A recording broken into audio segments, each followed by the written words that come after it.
Hello, everybody. This is Antuna here, and thank you for tuning in for part 3 of my Mars Attacks character. On the last chapter, you saw some of the rough forms of the ray gun that had started, and I had talked about the beveled edges that I did with the polygroups. And right here, it looks like I'm trying to correct the end of the gun. There was some geometry that wasn't working out for me, so I kind of rebuild a little bit of it. As you can see, whenever I smooth it out, so removing some of the edges that aren't working for me.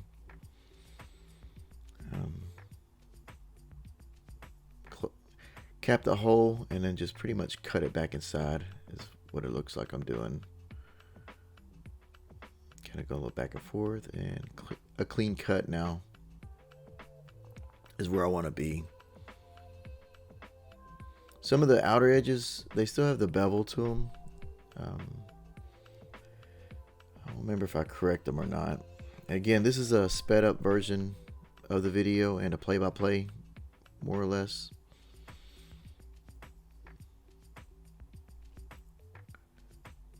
Kind of playing with subdivisions here. Trying to get a look. Kind of back and forth. A lot of this is just trying to get the style to kind of match a little bit what the references are showing. You can see I try to go back to my undo history to see if there was anything left to kind of start back to the beginning, but it wasn't far enough along.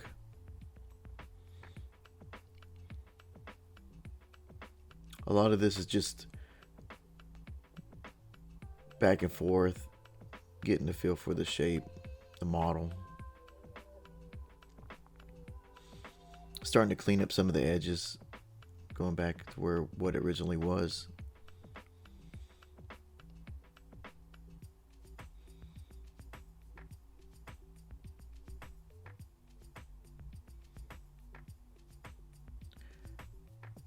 I'm trying to figure out what method I ended up with.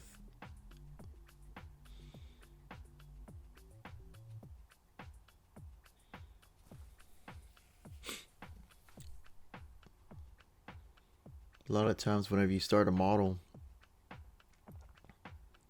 you get an idea where you want to go, and then sometimes you'll do something just to see how it works, and it doesn't always work out whenever you think it should. And it looks like right here I'm getting a little bit closer to my original shape. The end right there just needs an extra edge loop for a cut. Looks like I'm just trying to cut it back in, segment that out, just fix it. Sometimes the easiest and obvious fixes are the ones, usually I'll hesitate to do them and then just like, well, just do what I know, go back to that. Trying to remove that angled slash and just removing that edge. There you go, we're back where we started. Come full circle with this part of the model. And that's okay. A lot of times when you learn, or even just doing this for so long, you'll find yourself backtracking. It happens. It's not a bad thing. You do it often enough, you'll start learning from that. But as we go along, we'll learn from our mistakes. Right here, trying to get the rounded look. That reference that you see in the bottom left corner, it's kind of got a smoother finish and rounded off edges, and that's what I'm trying to go for. A little more softer feel. And pretty much what I'm just going to do is just add edge loops. Just kind of crease it up a little bit.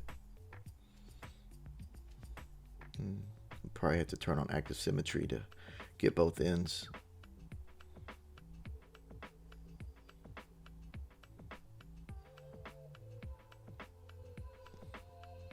I gotta move my reference so I can see.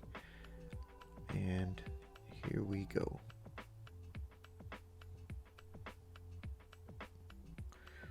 Completed edge loops.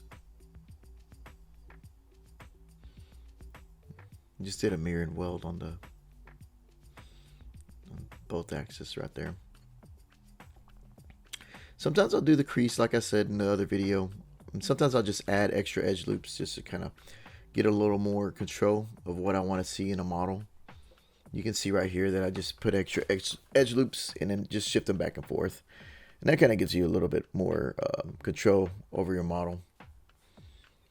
Right here, try to do a little more stylized or angled modeling. I don't think the reference had it that way, but for whatever reason, I kind of start pushing and pulling a little bit more. Just a little bit more creative freedom. We'll start to model out the rest of the gun. And rinse and repeat. Like I did on the side. If you don't have to remodel something, why would you? If you got a piece that already looks similar to something else, pull it back and modify it. That way you're not wasting time just trying to start over. I try not to redo models, but sometimes it's fun just to keep your skills sharp. But sometimes you just don't have that much time and you just need to get stuff going. Model, you can't wait. I'm going to use the Z-Sphere to create the pipes. But what I found out later on during the week, I started watching more videos about creating pipes, and there's an easier method. This method works, but there's other ways, and I probably should have did it the other way. But for whatever this ends up as, it works for now. And it's not nothing. There isn't anything wrong with this method. There's no one way to do something inside of ZBrush, but at the same time, there's probably another way that's a lot faster. This way isn't bad, but it takes a little bit longer to do just to get these edges right and stuff. Because you're going to have to create your Z-Sphere, then you have to create a mesh from that. You have to make sure it's not wonky, not twisted like you see here. And sometimes you just gotta force that model to do what you need it to do. As you can see, I just added an extra loop and say, all right, you're gonna do what I want you to do. And it's a real crude model here. I might delete this one. I think I start over and just say, where I keep it. I don't remember. Let's see.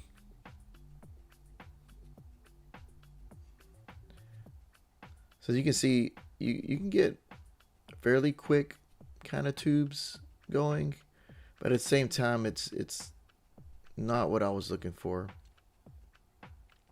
I think I would have done it a little differently on a second round for it.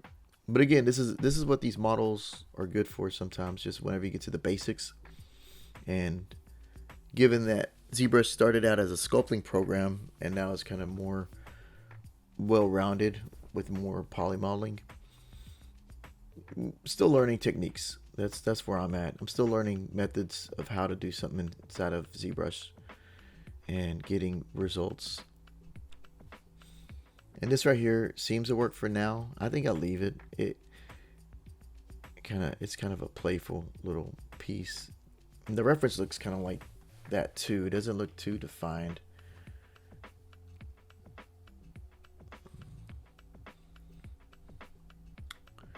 I kind of just push and pull to make it work.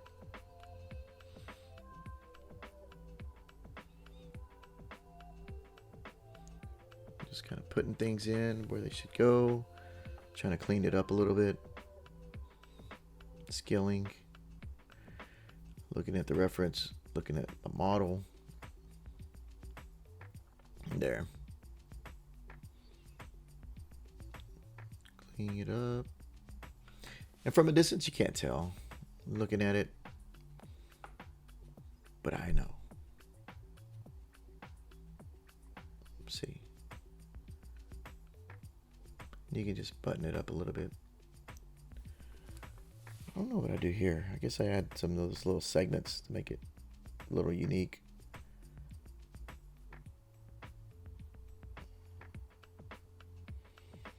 Yeah.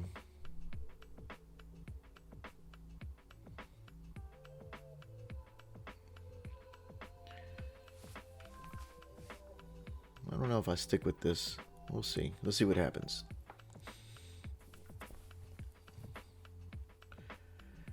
Polygroups, polyloops, and extrusions.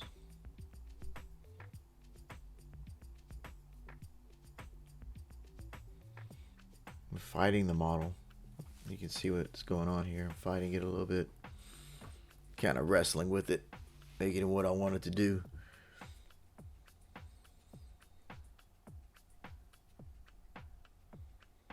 There you go. Let's see what it looks like.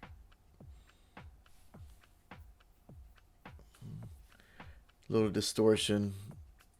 Needs a little adjustments.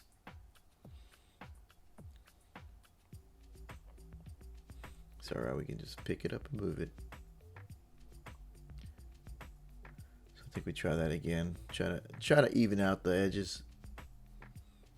Do it again, see what it does, and let's see how it looks.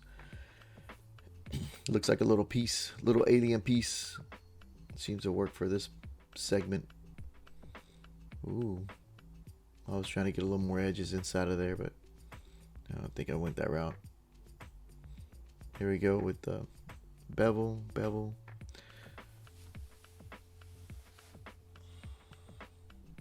Just trying to round it off, more or less.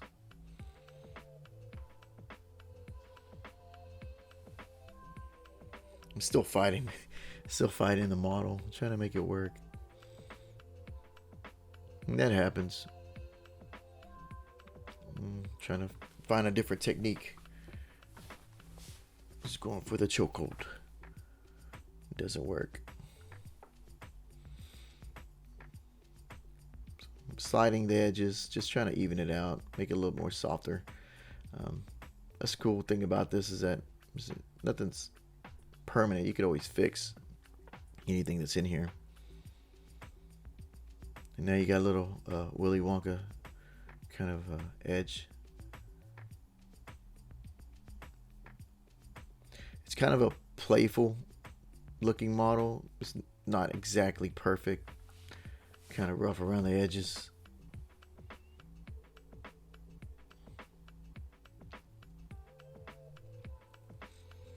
And that's what these characters kind of remind me of. They're exaggerated, cartoony, but kind of they got that look like somebody painted them with a, I don't know, that reference to that movie right there.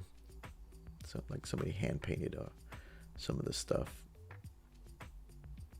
It's fun. It's a fun looking model. Right here, go a different route, and you can see, two techniques, different techniques. I'm going more with the cylinder, and that's probably what I should have did with the other model. And I guess sometimes you get a brain fart, and your mind just kicks into gear, and you're like, oh, there you go. That's what I should have did, and it doesn't always work that way. Sometimes when you're trying to go too quick to get a model done, you're not thinking clearly, and that's what happened a little bit. So right here, I guess I kind of remember a technique of connecting things. Let's see if I do it here. I don't remember. Okay. Again, there I did I reused some of the model. I copied it and dragged it, and that's going to be used for the end. Pretty much just clean it up, take some of these edge loops out, make it look a little unique to that spot. Bam, you got a new piece. And just take out some edge loops right there, and that's how it goes. I don't have to go back and remodel all this again, and I can modify it to make it look a little bit more the way I need it to look. And I'm gonna close that end, I think, with there. I believe that was in the last video we talked about this, closing the holes.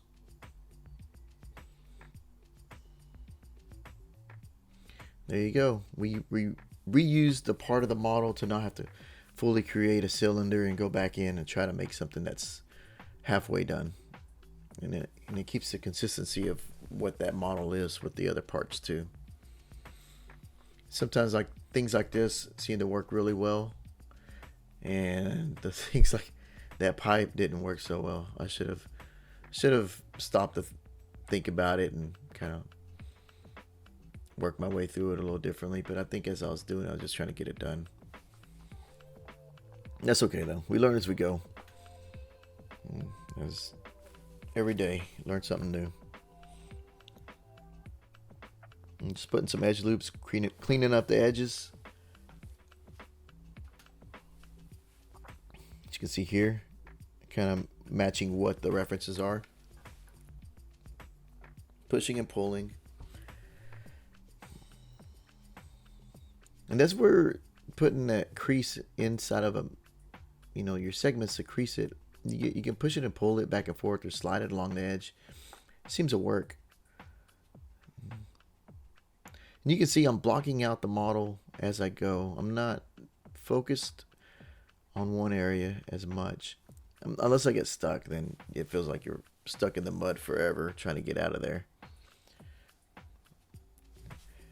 I put those cylinders there because I imagine what happened at the time is that I know there's a technique, but it was gonna come to me either at night or during the modeling of this gun. All right, I'll come back to it. Ready. Let's see if I'm ready for it. All right. Focus. That's what it comes down to. Now I want to connect that to the other end. So let's do this. Let's see what happens. And I delete it. What's going on here?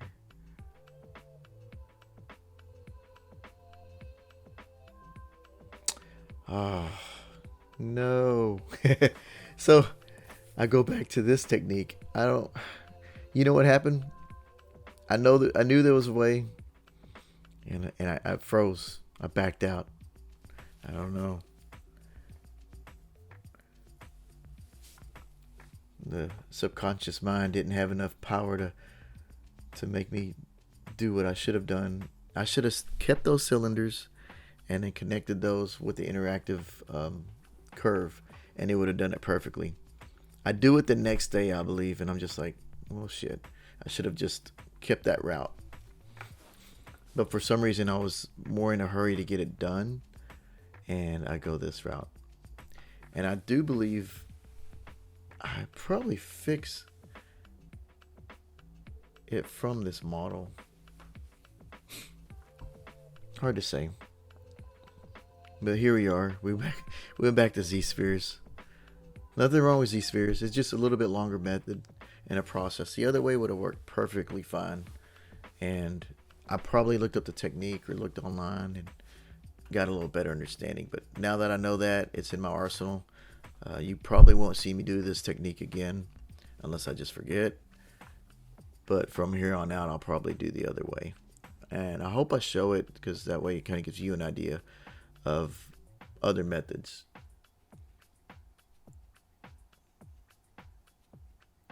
Because this is looking rough. It works, but it looks very rough to me.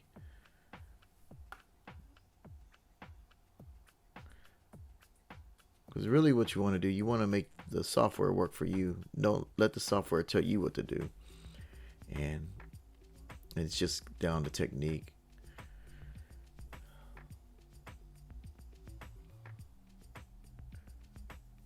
ZBrush is very good about having different methods. It's just that there's sometimes so many different ways to do something, you'll forget that one way. What I'm going to do here is do a crease by polygroups. And this is an older technique that I remembered, and I think that's something that the reason why I went this route is because this is the more familiar way to do it. If you look at early ZBrush tutorials, this is very common, and it's actually on their website how to do it this technique. One of the early videos on Pixelogic site.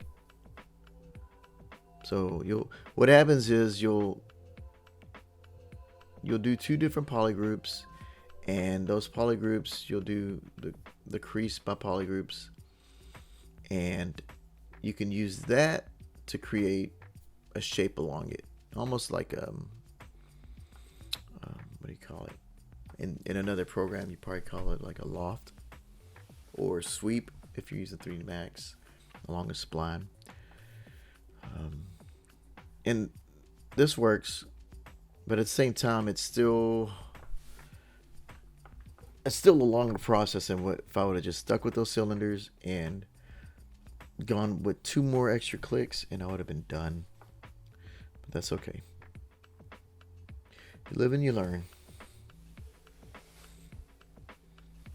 Right here, you can see the model's pretty playful. It's pretty clean. Zebra meshed it. Try to clean it up. Try to make it look a little more like the way I originally wanted it. And it works right here. If you look at it, it works. But I could have done it so much more quickly if I would have gone with the first way I was doing it. Because I got all those segments, all those...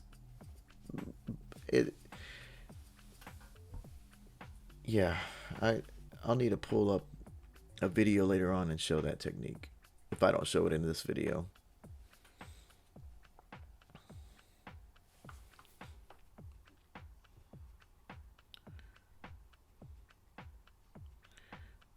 Yeah, I delete edge loops, and that's how I got it ended up here. And this is more or less where we're back where we started.